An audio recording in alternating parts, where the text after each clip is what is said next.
Hello, how you doing? I'm Jeffrey Lee Falshinsky, your ghoul of the gibble snitch, and I'm howling at the moon as I set out the candy dish of knowledge and welcome you to another Halloween episode of Meaningless Minutia, a show that dares to open the squeaky door of passive knowledge and then faints. And with that death note of delivery put out there, let's get to this week's question. Did you know for 11 years the song Monster Mash was banned? That's right, the Monster Mash may have been a graveyard smash, but in 1962 for the officials in London, not so much. They felt the song was too morbid and had it banned from the airwaves. And who released this catchy yet gruesome tune of doom on the unsuspecting UK public? Which was a question I'm sure was truly not haunting you until now. Why, it was none other than Bobby Boris Pickett and the Crypt Kickers, of course. What? Never heard of them? Yeah, me neither.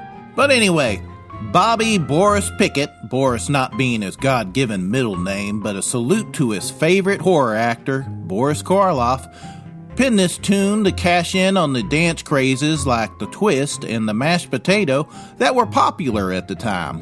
When the song came out, it hit number 1 on the US Billboard charts in October and stayed there for the last half of that month. To follow up the success, Mr. Pickett came out with Monsters Holiday, which of all things was a Christmas song, which was re-recorded by several other artists, such as Buck Owens, who released it under the new title, It's a Monster's Holiday.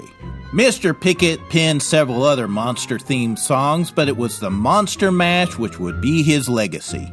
A legacy that he and his agent had to fight for. You see, while Mr. Pickett wrote the song, he didn't own the master recordings, and thus was missing out on licensing fees that the original recordings were producing. Instead of going to court or trying to purchase the original master recordings, which the current owners were reluctant to give up, Mr. Pickett and his manager went back into the studio and recorded a perfect copy of the original Monster Mash, and then proceeded to undercut the owners of the original track. They claim this wasn't so much for the money, but to make sure the song was affordable for independent productions wanting to use the song, which since then has been heard on multiple films, television shows, and even had a musical written about the song.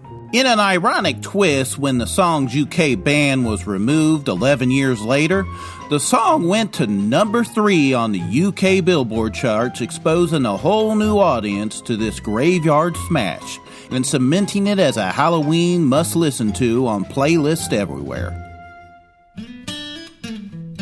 Okay, I can feel your juju about to go to the dark side, so I best just stop there. But before I let you pop that piñata of peaceful partings, let me leave you with this wasabi Kit Kat of nonfiction. In Germany, people hide knives during Halloween so they won't accidentally hurt the dead. Just showing you that everywhere in the world, people get the strangest ideas about this time of year.